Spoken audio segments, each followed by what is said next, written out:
Bonjour à vous toutes et tous pour ce nouvel épisode du cycle de conférences Patrimeta. On va le consacrer ce jour à l'autonomie stratégique. Alors bon, on en parle beaucoup nous on a essayé de prendre ça sur un certain angle puisqu'on l'a intitulé «L'Europe en reconquête, comment les gérants transforment la souveraineté en opportunité». Donc pour effectivement bien faire le lien entre les fonds tels qu'ils sont présentés à vos allocations. Alors bon, pour le thème, je vais aller assez vite, hein, puisque que ça soit les récents chocs géopolitiques, énergétiques, technologiques, maintenant on va avoir celui sanitaire, hein, puisque vous avez vu les annonces comme quoi l'Europe mettait en place un bouclier pour les médicaments. Donc on met en lumière des dépendances clés et l'Europe a engagé plusieurs initiatives majeures pour renforcer la souveraineté industrielle, énergétique et numérique, mais à la vitesse de l'Europe. L'objectif est simple. Donc, ce que nous, on va essayer de faire aujourd'hui, c'est de vous donner des clés concrètes pour comprendre les enjeux de la thématique et la place qu'elle doit prendre au sein de vos allocations. Hein, on va essayer de faire toujours de la proximité entre comprendre le thème et comment on peut l'appliquer dans vos allocations. Alors, je voudrais juste rappeler quand même que on a fait quelques conférences déjà sur la souveraineté, puisque pour nous, c'est un des thèmes majeurs. On va encore aller au-delà puisqu'on fera une réunion physique le 23 juin prochain en partenariat avec Option Finance à Paris, où là, effectivement, on essayera de traiter tous les thèmes dans la journée. L'apport de cette conférence, c'est elle sera aussi une formation validante pour les professionnels du patrimoine puisqu'elle est dédiée uniquement au CGP. Alors, une fois ceci étant dit, j'ai le plaisir d'accueillir des gens très experts sur ce sujet et surtout, j'ai demandé à Cédric Marc, qui a bien accepté, qui est le gérant de Patrimoniaux Finance, d'animer ce débat. Il connaît très très bien ce sujet et pour nous, c'est une force en plus.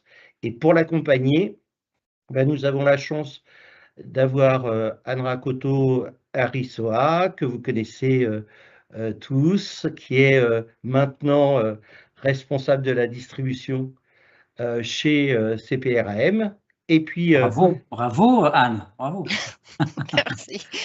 Bonjour et Pascal, Cyril bonjour Cyril. Grimblat, qui est chargé des relations investisseurs chez Siena IM. Bonjour Cyril. Bonjour à tous. Bonjour à Euh, tous. j'ai bien dit, Anne, c'est bien responsable clientèle distribution, hein, c'est ça. Ouais, Oui, c'est bien. responsable distribution, c'est très bien. Ceci étant dit, je laisse la parole à Cédric Marc qui va animer ce débat. Bon, eh Bon débat. bien, merci Pascal. Merci. Bonjour à tous. Bonjour, chers confrères.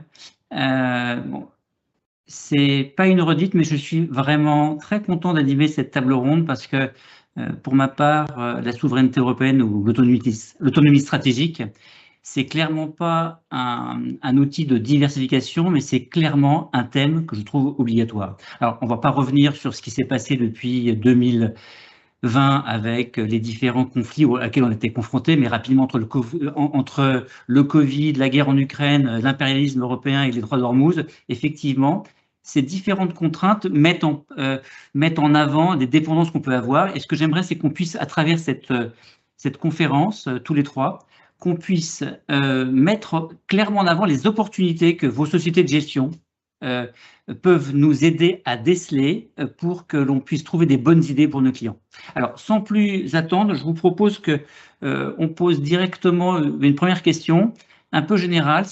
On a vu, il y a des sujets qui sont politiques et techniquement, selon vous, qu'est-ce qui fait basculer ce sujet politique de la souveraineté européenne en une véritable thème d'investissement qui est structurant? Qui veut commencer? Anne ou Cyril? D'abord Anne, hein, priorité. Anne, allez Anne, Merci s'il vous Cyril. plaît, s'il vous plaît. Bon, bonjour à tous. Je pense que déjà, il faut prendre un peu de recul sur l'historique, c'est-à-dire que si on se penche au début des années 2000, en 2002, la puissance économique européenne était quasiment équivalente à la puissance économique américaine. Ça, on l'a oublié parce que depuis, il y a 25 ans qui se sont écoulés. Et aujourd'hui, notre produit intérieur brut, il est à peu près 50%, donc la moitié du produit intérieur brut des États-Unis. Et ça, c'est le fruit, en fait, de choix qui ont été faits au niveau politique, qui cherchait à prioriser le pouvoir d'achat, donc sur du court terme et pas sur du long terme.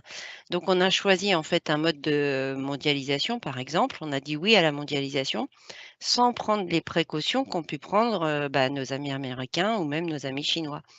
Et donc on est arrivé à l'avant Covid, à un phénomène où on a pris en conscience, on a pris en compte qu'il y avait eu un maximum de désindustrialisation et on s'est retrouvé au moment du Covid, donc en 2020, avec des problématiques sanitaires, avec des problématiques alimentaires qui ont été amplifiées derrière par ce que vous disiez, Cédric, avec la guerre en Ukraine. Et en fait, on s'est aperçu qu'on avait quelque part délaissé des investissements de long terme qui étaient prioritaires et nécessaires, tant dans les domaines de l'industrie que dans les domaines de la santé ou même de l'alimentation. Et ça a été vraiment un choc. Donc, c'est ce qui nous a conduit, nous, en mars 2023, à prendre en compte cette problématique. Et chez CPR, on a décidé de lancer un fonds, donc European Strategic Autonomy, qui était un fonds en fait qui investissait pour l'avenir et pour lutter contre ces phénomènes ces erreurs qu'on avait commises par le passé. Donc en essayant d'investir sur ces secteurs de la santé, de l'industrie, qui de façon assez large, même de la technologie avec la cybersécurité, mais de façon à adresser cette problématique de l'autonomie stratégique européenne et donc de la souveraineté. Ok, je comprends. Cyril, qu'est-ce que vous pouvez vous rajouter Alors, par rapport? c'est vrai que le discours a été déjà, il y a pas mal de choses qui ont été dites. Ce que je peux ajouter, c'est que nous, on a vu qu'il y a eu un enchaînement de crises et qui nous a donné envie de faire deux fonds différents, un fonds coté et un fonds non coté. On va y rentrer dans le détail à la suite. Mais les crises importantes, comme l'a dit, il y a eu le Covid, la guerre en Ukraine, les tensions commerciales, et on voit apparaître vraiment des dépendances énergétiques et technologiques. Et pendant près de 30 ans, un sous-investissement dans des secteurs stratégiques comme la défense, l'énergie ou l'industrie. Et c'est dans ces secteurs-là que nous, on a trouvé du potentiel pour pouvoir créer deux fonds, donc deux stratégies différentes. Ces deux stratégies ont été créées en 2025, une en juin, qui est le fonds coté. On a un fonds coté et un fonds non coté qu'on a fait sur des stratégies de souveraineté. Alors, sur la souveraineté telle quelle, on l'a fait sur un fonds coté. C'est le fonds Siena Action Euro Souveraineté, qui a été créé en juin 2025, qui, lui, va être, bien sûr, avec des thématiques beaucoup plus larges que uniquement sur la défense, et un autre fonds en dette privée, donc non coté, qui s'appelle Siena Dette Privée Défense Europe, donc uniquement sur la défense, et sur ce constat de sous-investissement pendant près de 30 ans dans le secteur de la défense.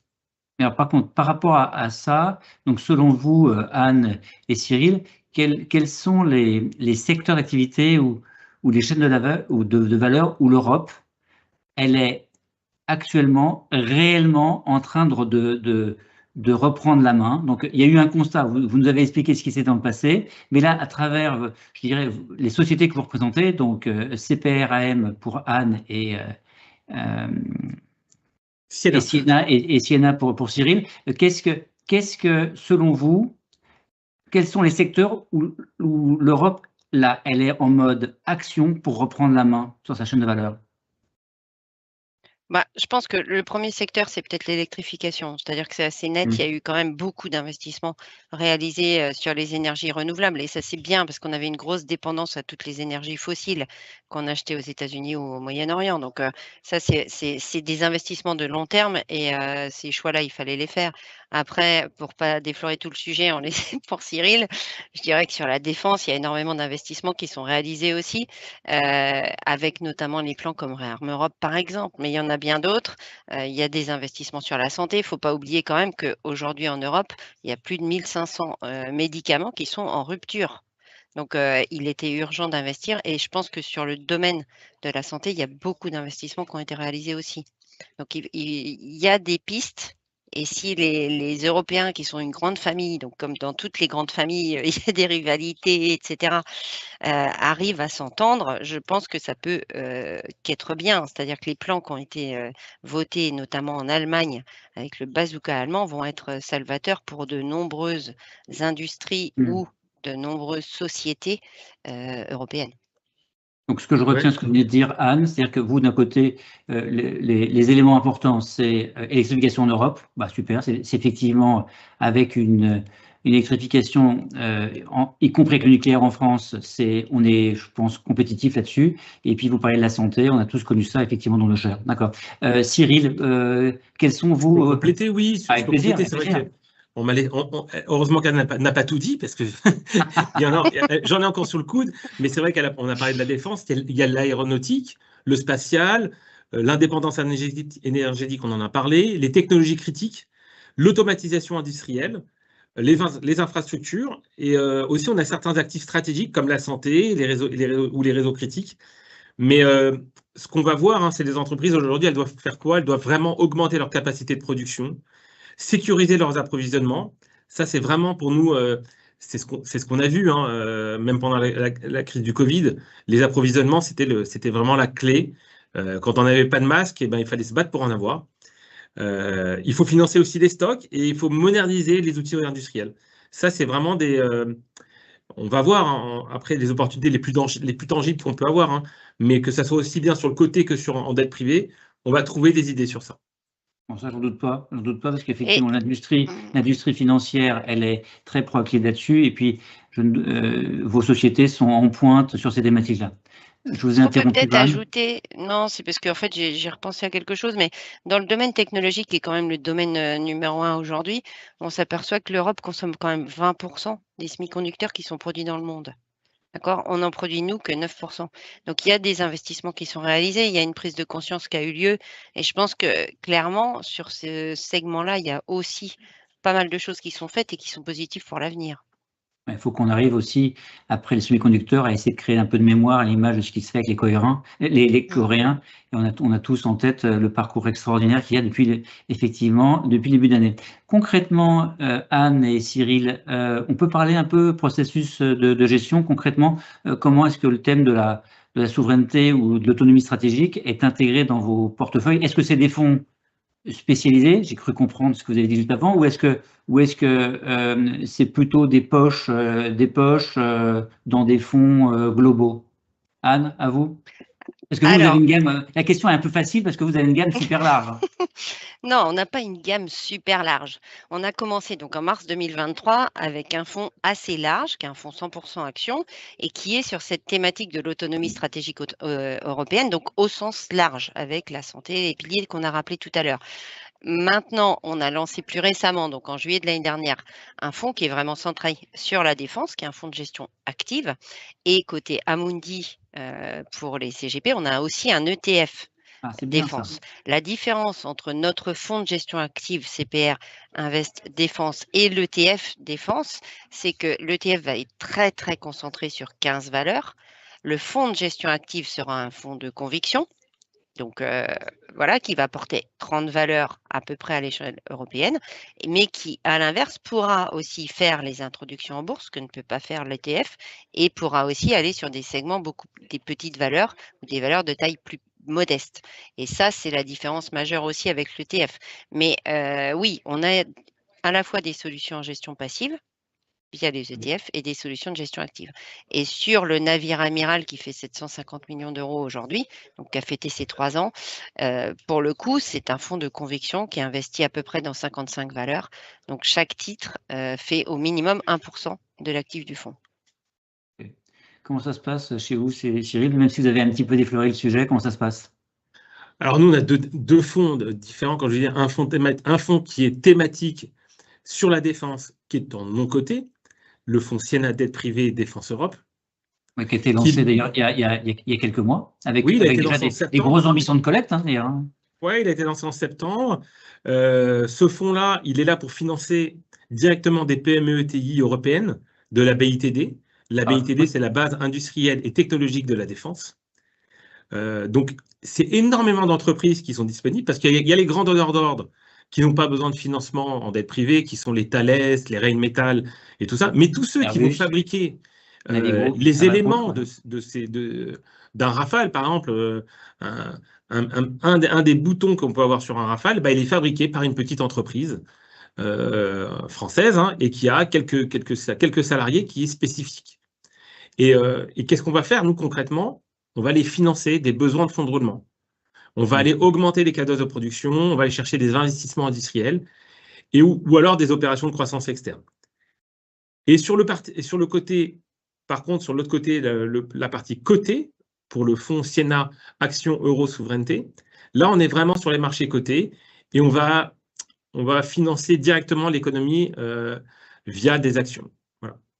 D'accord, donc dans ce que je retiens, Cyril, dans votre gamme, vous direz, ça, on le sait, mais je le redis, il y a un fonds de dette privée qui est un format, on en reparlera peut-être un petit peu plus tard, un format sur une durée de 10 ans, avec un objectif de rendement de combien à peu près? Un rendement de 6% par an. D'accord, qui va être éligible dans toutes les bonnes plateformes, j'imagine, oui, il est éligible pour le moment, il est éligible chez UAF Life Patrimoine. Il est chez La France Mutualiste, il est aussi chez Meilleur Taux, Meilleur Placement, chez Lynxea, et vous allez le retrouver très prochainement chez Oradea. D'accord, ok. Donc ça c'est la partie de dette privée, et après vous avez fait un fonds souveraineté européenne, d'accord, qui reprend donc les différentes thématiques, à savoir industrie, sanitaire, technologie, alimentaire et défense, c'est ça? Et défense et aérospatiale, oui, bien plus large. Et pour vous, donc Anne, au sein de CPRM, vous avez créé donc depuis 2023 un fonds aussi global lié à l'autonomie stratégique, c'est comme ça que vous l'appelez, et puis vous avez créé récemment un fonds défense, et puis le groupe a créé aussi un ETF. Ok, d'accord. Au moins comme ça, je dirais, c'est très clair. Donc on peut clairement dire que trouver chez tous vos bons partenaires assureurs, il n'y a pas de souci. Et on les a trouvés. Et puis c'est vrai qu'en plus, vous avez beaucoup, je trouve, vos sociétés ont beaucoup communiqué sur cette thématique-là. Non pas par opportunisme réellement, c'est pas comme ça que j'ai entendu, mais parce que c'était un sujet qui est stratégique, qui est majeur pour nous. Voilà. Donc en tout cas, merci de cette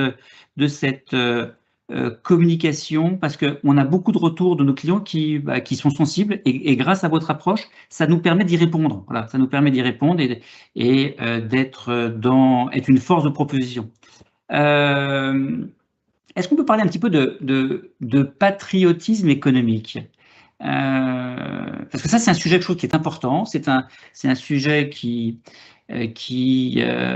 concerne bien sûr les CGP qui nous écoutent et bien évidemment les clients finaux.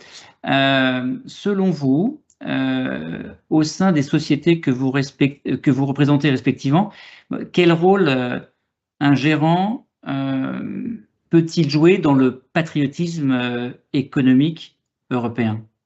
Qu'est-ce qui veut commencer? Anne ou Cyril? Allez, je me lance. Allez, Cyril, allez.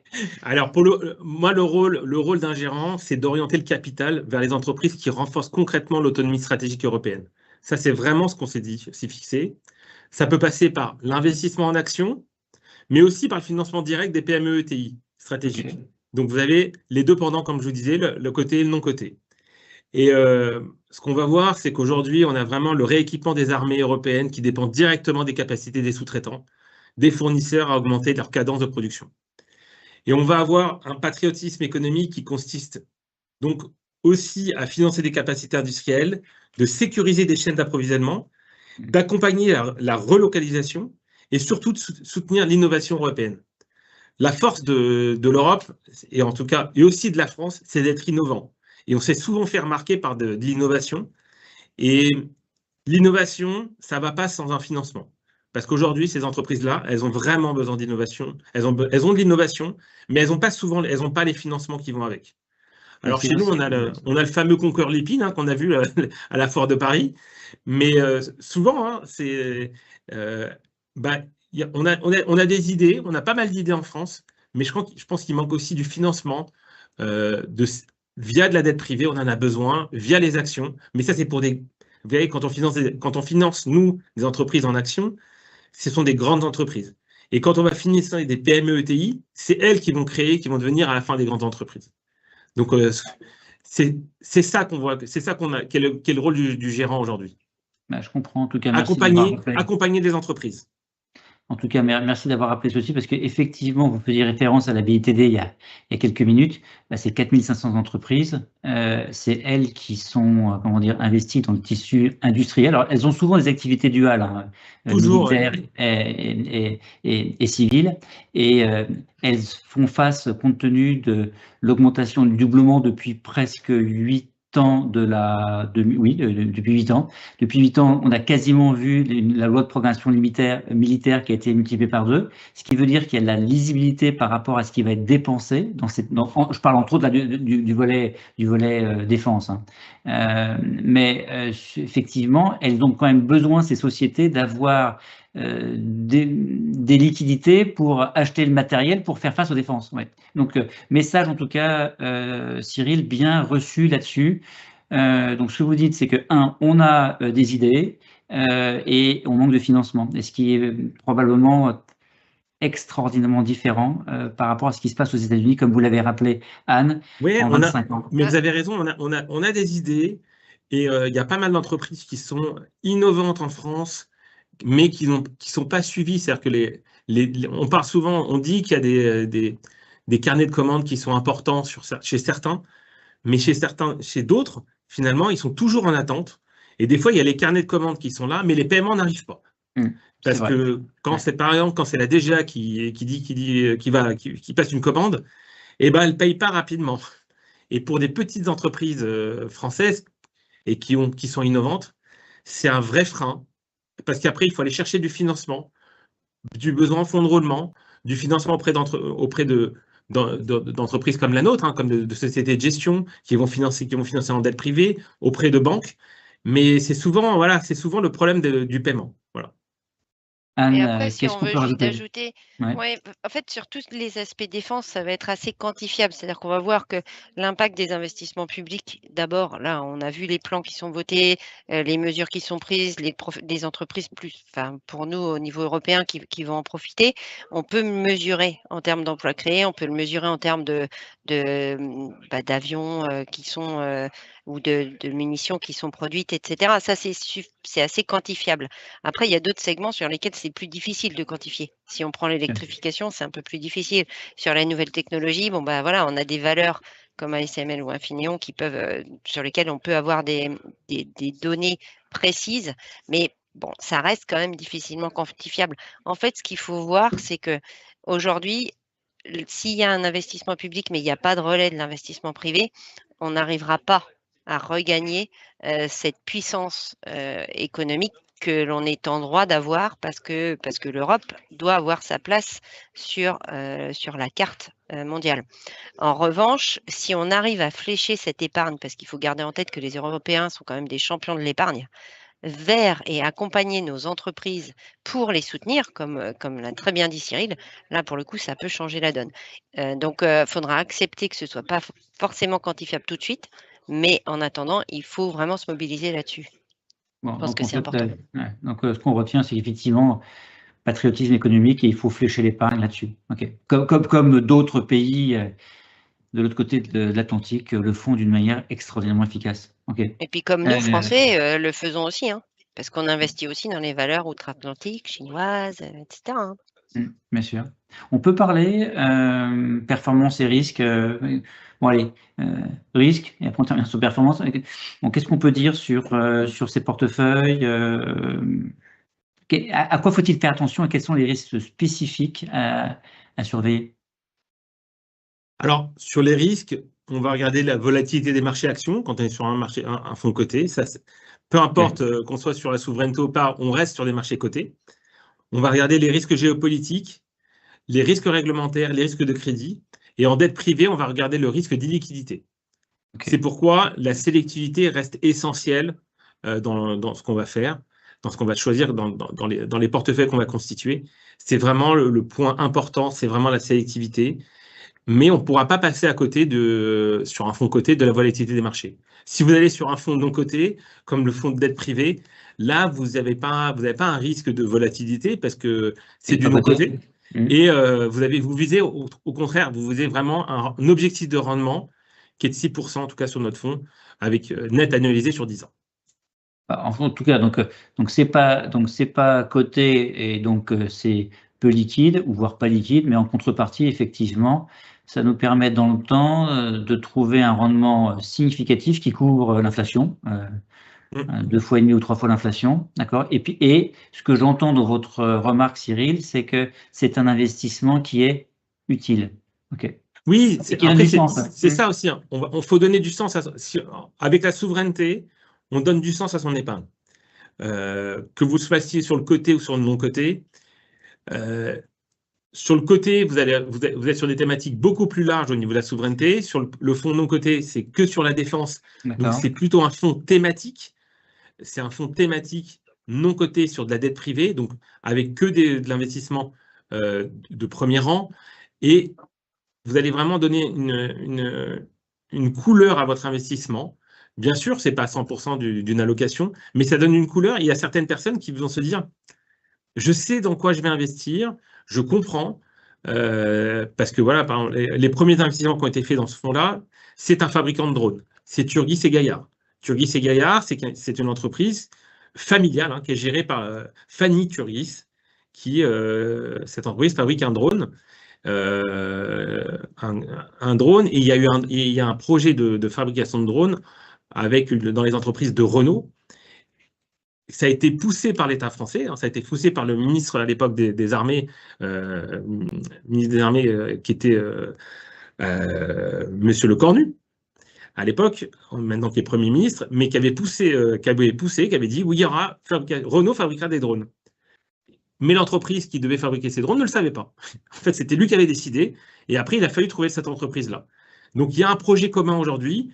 Donc, l'État français veut rattraper son retard, fabriquer des drones, parce qu'il n'en avait pas, parce qu'il n'y en avait pas.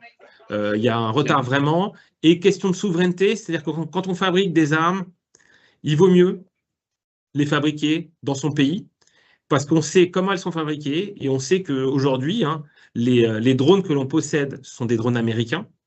Et quand on survole une zone que les Américains ne veulent pas qu'on survole, et ben le drone, il ne fonctionne pas. C'est eux qui décident. C'est comme acheter un chasseur. Aujourd'hui, si vous achetez un avion, un F-35 américain, le F-35 américain, il volera là où les États-Unis le souhaitent. Et si jamais on doit appuyer sur un bouton pour lâcher une bombe, la bombe ne partira pas si les États-Unis ne le veulent pas. C'est ça la souveraineté aussi. C'est d'être maître de son destin au niveau des armements. Anne, qu'est-ce qu'on peut parler par rapport, je dirais, aux performances et risques sur ce que vous proposez dans votre offre ? C'est un fonds. Alors, si on part juste sur Européenne Stratégique Européenne, donc qui est notre fonds navire amiral, pour reprendre l'idée de la défense, c'est un fonds 100% action, donc c'est un risque action. Après, tel qu'il est construit, en fait, on fait vraiment un équilibre entre des secteurs qui vont être défensifs comme la santé, des secteurs qui vont être beaucoup plus cycliques ou des secteurs de croissance avec des valeurs sur les semi-conducteurs, par exemple. Donc, le but, c'est d'avoir un fonds qui, dans une allocation action, est un fonds cœur de portefeuille. Ça reste de l'action, mais dans une allocation action, c'est plutôt l'idée, c'est de sélectionner vraiment des titres qui ont une croissance intrinsèque supérieure à la croissance moyenne de la zone euro. Et donc, quelque part, qui vont générer sur un horizon long, parce qu'on reste sur un investissement de long terme. Il faut participer à la croissance de ces valeurs en les accompagnant dans la durée. Là, pour le coup, c'est un investissement qui devrait être générateur de revenus pour nous en tant qu'investisseurs. J'aime bien ce que vous venez de dire, Anne, sur le fait que dorénavant, c'est du cœur de portefeuille. Et en tant que CGP, je pense qu'on a beaucoup investi sur les 15 dernières années dans des valeurs liées au luxe, parce que le luxe, on était très bon là-dessus. En Europe, on est très bon, et particulièrement en France. Et je pense qu'effectivement, les thématiques ont changé, les enjeux ont changé. Et par rapport à ce que vous dites, il faut qu'on soit effectivement au niveau de la souveraineté européenne. Et le thème est large, qu'elle soit en action ou en obligation. Il faut que ça soit une allocation de cœur portefeuille. Ouais. Donc moi, j'aime bien ce que vous dites. Il faut les porter, il faut accepter qu'il y ait de la volatilité, justement, parce que c'est lié aux actions, et il faut les porter dans la durée. Sinon, on ne pourra pas en faire des champions. Mais par rapport à, vous voyez, en étant plus précis par rapport à ce que je voulais dire, c'est que pour moi, un fonds de souveraineté européenne, dorénavant, c'est un fonds portefeuille en Europe. Voilà. Alors qu'on était plutôt investi sur des fonds du luxe auparavant. Voilà, c'est ça. Et je pense que c'est ça le message qu'on peut dire à nos clients et puis que j'imagine que nos confrères CGP utilisent. Voilà. C'est complémentaire. Disons qu'il faut un peu de tout, je pense. Mais oui, dans une poche action, en tout cas, ça fait sens. Est-ce qu'on peut parler un petit peu produit, même si on en a déjà pas mal parlé, les montants, donc la dette privée, c'est quoi le montant minimum, Cyril? Alors, pour le coup, c'est vraiment le minimum de ce qu'on peut mettre dans un contrat d'assurance vie en allocation. C'est comme un fonds coté. Nous, on a fait le choix de Donc proposer c'est pas un fonds avec un ticket minimum de 100 000. Il n'y a aucun minimum, non. Vous êtes au minimum du contrat. D'accord.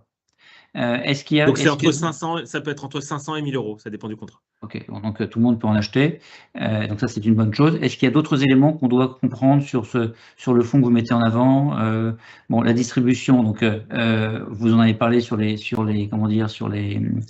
plateformes. C'est une durée de 10 ans. Donc ça veut dire que pendant 10 ans, on peut pas récupérer son argent. Non, c'est un fonds bloqué chez UF, sauf en cas d'accident de vie, voilà, ça peut être fait. D'accord. Est-ce qu'on peut, par exemple, je mets 50 000 ou 100 000 aujourd'hui, est-ce que sur mon contrat d'assurance vie, donc cette somme-là est bloquée 10 ans, si je reverse dans 2 ou 3 ans, parce que je trouve que la thématique, elle est intéressante et que les performances sont bonnes, et que sont adaptées bien sûr à mon profil de risque, est-ce que je peux reverser? Est-ce que je suis obligé d'avoir ces 10 ans glissants ou comment ça se passe? Non, il y a une période de commercialisation, il y avait une période de commercialisation d'1 an plus 6 mois. Il nous reste 9 mois de commercialisation sur le fonds. Une fois que la période de commercialisation sera finie, on ne pourra plus réinvestir dessus. Objectif de collecte et combien collecté aujourd'hui? On a un objectif de collecte de entre 80 et 100 millions. Là, on est aux alentours de une quarantaine de 35-40 millions sur le fonds. La collecte se passe plutôt bien. C'est quand même une des premières fois de ma carrière où j'ai des appels entrants de clients qui veulent y rentrer. Donc, c'est assez agréable. Ça n'arrive pas tous les jours. Mais voilà, c'est la thématique qui parle. L'objectif de rendement qui est de 6%, qui est assez correct sur de la dette privée, de la dette senior surtout. Donc, et série, on est quoi? On est 3 sur 7. 3 sur 7. Super. Anne, merci en tout cas Cyril de ces précisions. Anne, qu'est-ce qu'on peut dire sur... c'est le moment de la réclame. Mais en plus, c'est le moment de la réclame, mais tout à fait. Et puis c'est une bonne réclame en plus. Si vous voulez investir que sur la défense, dans ces cas-là, il faut faire soit de l'ETF vraiment trop concentré sur les 15 valeurs, soit du CPR Invest Défense, qui est tout petit, mais qui investit lui sur les 30 valeurs que notre gérant Damien Mariette a sélectionnées, qui sont pure défense européenne. Et si vous voulez, pour le coup, jouer le thème de la souveraineté européenne, donc tout secteur et tout pays en Europe, avec des vraies convictions, c'est-à-dire 55 valeurs en portefeuille. Là, pour le coup, European Strategic Autonomy, c'est le meilleur choix. Sachant que tous ces 3 véhicules sont des véhicules, encore une fois, 100% action. Donc, il n'y a pas du tout de dette, ni pas d'actifs privés non plus. Mais donc, tout est coté sur donc liquide par nature. Après, avec le risque qui est associé, n'est-ce pas? Bien sûr. Et puis vous, donc Anne, vous avez réussi à, y compris le fonds European Strategic Autonomy, à le faire référencer partout. Bah oui, et puis c'est un vrai succès parce que pour le coup, on l'a lancé de rien. Et aujourd'hui, encore une fois, voilà. Donc on a un petit challenge chez CPR, c'est d'atteindre le milliard d'ici la fin de l'année, parce que quelque part, ça permettrait de paraphraser Monsieur Trump et de faire du Make Europe Great Again. Mais je pense que... Ah ouais. Non, mais pour le coup, sans prétention aucune. Mais l'idée, c'est vraiment ça, c'est de dire, aujourd'hui, on a 2 choix en Europe. C'est soit on devient une filiale des États-Unis ou de la Chine, soit on prend notre destin en main. Et pour le coup, on refabrique une puissance indépendante sur tous les plans, sur le plan sanitaire, sur le plan alimentaire, sur le plan technologique, sur le plan d'énergie, etc. Et je pense que c'est clairement le choix qu'on avait fait chez CPRAM en mars 2023 et on est vraiment conforté dans nos choix du fait du contexte actuel. En tout cas, ça fait du bien de nous le rappeler parce qu'effectivement, on fait sans arrêt du European bashing. En fait, c'est pas vrai, parce que je trouve que l'Europe, elle fait quand même des trucs, effectivement, à travers, que ce soit ReArm Europe, Chips Axe, etc., tout ce que vous pouvez faire au niveau sanitaire. Non, elle agit et elle essaye de prendre à sa vitesse, c'est vrai, mais elle prend des décisions. Il est temps pour moi de vous proposer une conclusion. Je vais essayer de vous faire une conclusion et après je demanderai à Pascal s'il veut bien nous montrer où est-ce qu'on peut voir les fiches des fonds, les reportings sur la plateforme Patrimeta. Donc moi ce que je retiens de notre conversation, c'est que c'est un sujet qui est dorénavant de cœur de portefeuille. Donc, si on veut investir en Europe, il faut traiter principalement la thématique de la souveraineté européenne ou de l'autonomie stratégique. Deuxième point, ça nous permet de dire que, je reprends ce que vous venez de dire, Anne, il faut avoir le courage de nos convictions et de dire maintenant, make European great again. Il faut l'assumer et je trouve que c'est super que vous puissiez nous dire ça. On a parlé de patriotisme économique et ça, je trouve que c'est important et on en a tous besoin aujourd'hui pour reprendre espérance. Ensuite, j'ai entendu qu'il y a deux grandes offres. Il y a une offre financière, Action, dont les deux sociétés, vous les avez. Je vais vous redemander donc, le nom, donc CPR, c'est European Strategic Autonomy. Le fonds Action, Cyril, il s'appelle comment? Siena Action Euro, souveraineté. Bon, ça c'est clair. Et puis, Siena, vous vous distinguez puisque vous avez lancé l'année dernière une offre différenciante sur de la dette privée. Donc, ça permet, en fonction de son profil de risque, effectivement, de pouvoir prendre ce qui vous intéresse.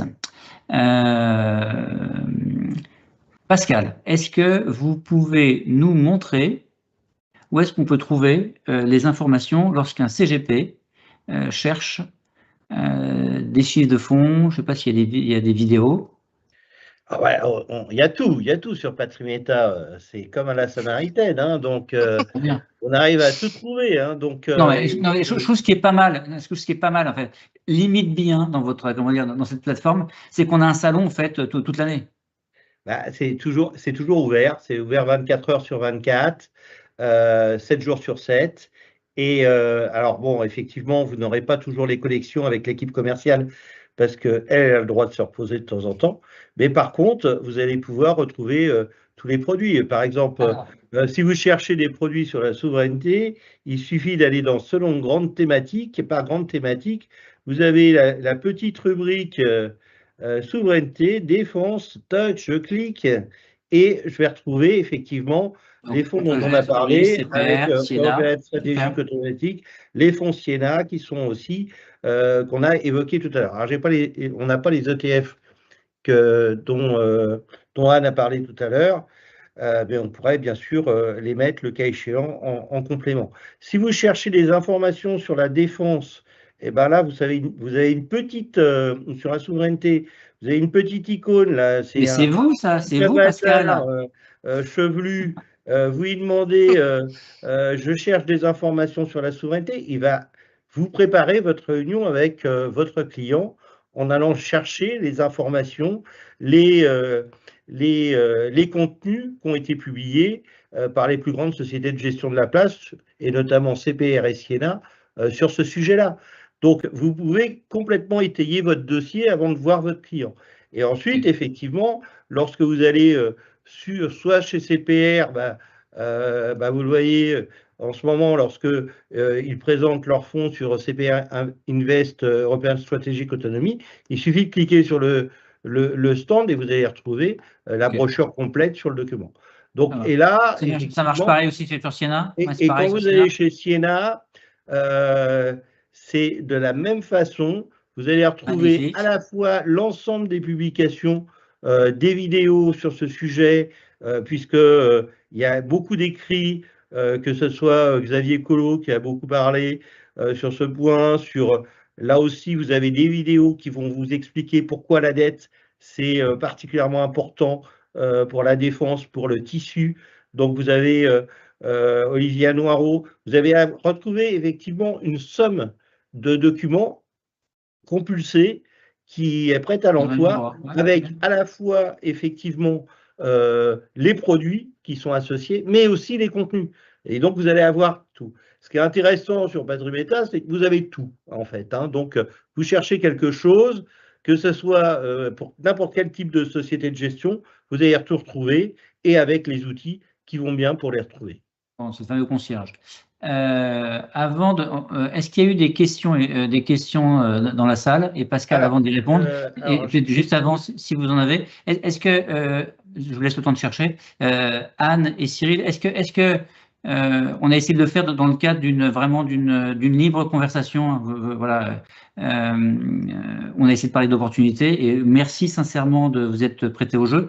Est-ce que dans cette conversation, il y a un truc que vous voudriez rajouter aux Neurofemmes, Anne? Est-ce qu'il y a un point que vous aimeriez rajouter, pareil Cyril, et puis comme ça me permettra de terminer sur Pascal, la voix douce de Pascal, qui nous dira s'il y a eu des questions.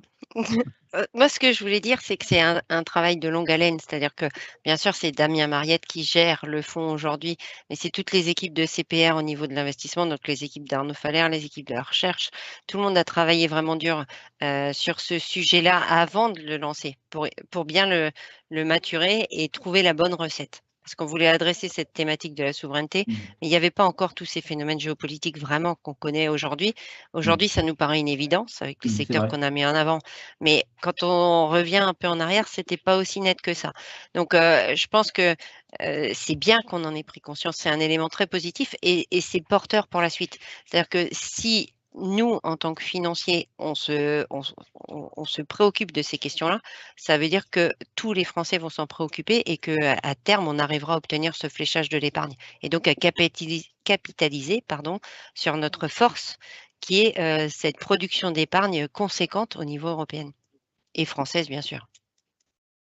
Merci Anne pour votre mot de la fin. Enfin, je ne sais pas si c'est le mot de la fin d'ailleurs, mais Cyril, il y a un truc à rajouter ou Pascal? Si je peux me permettre, j'aurais bien voulu, puisqu'on a une petite question qui est pour rebondir sur le point d'Anne, puisque effectivement, Anne a évoqué ce point, mais Cyril aussi a évoqué ce point, mais on revient sur cette épargne des Français. Alors, on entend beaucoup parler de ce point, on sait que les associations professionnelles travaillent aussi dans ce sens.